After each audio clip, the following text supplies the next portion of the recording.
मानी जाती है। एक बेलपत्र, दूसरे नंबर पर अक्षत चावल का दाना, तीसरे नंबर पर शमी का पत्र अखंडता में माना जाता है। याद रखना।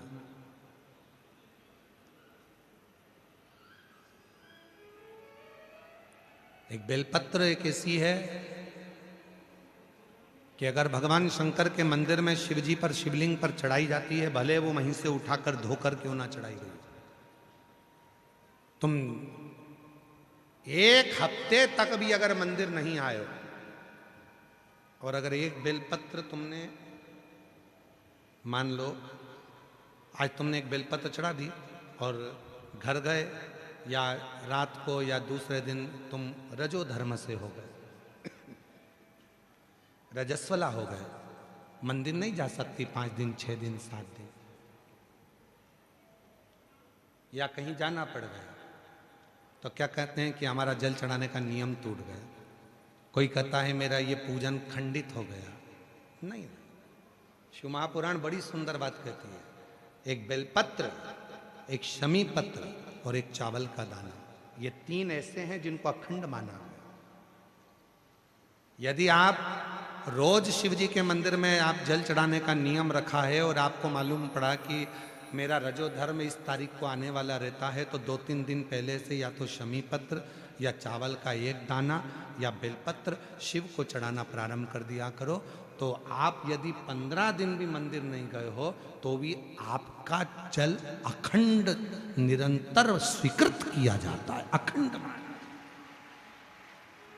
भले तुमने 10 दिन 15 दिन उस जल को नहीं चढ़ाया, तुम 5 दिन 7 दिन नहीं जा सकी, मंदिर नहीं पहुंची, तुम मंदिर तक नहीं जा पाए, तुम कोई कार्य में लग गए, तुम नहीं पहुंचे, पर उस जल को अखंडता में,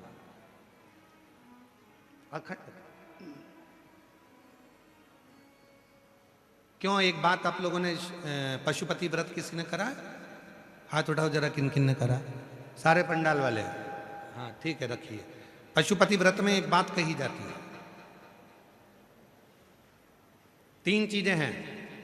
एक है पाशुपत्य अस्त्र, दूसरे नंबर पर है पाशुपत्य योग, और तीसरे नंबर पर है पशुपति व्रत। 3 चीज।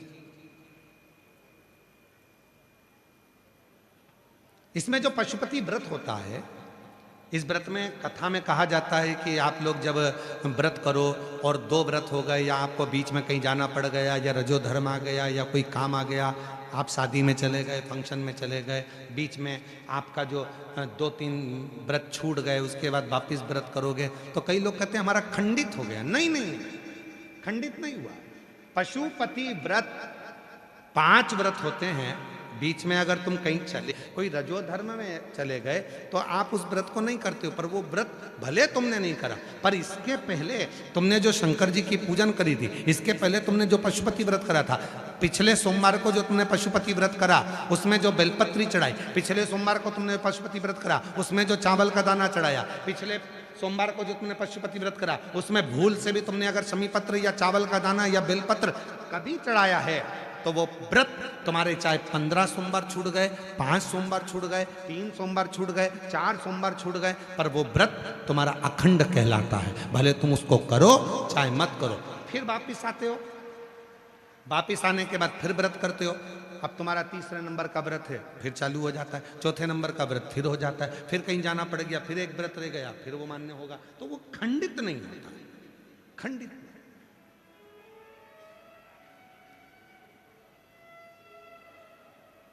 अखंड है।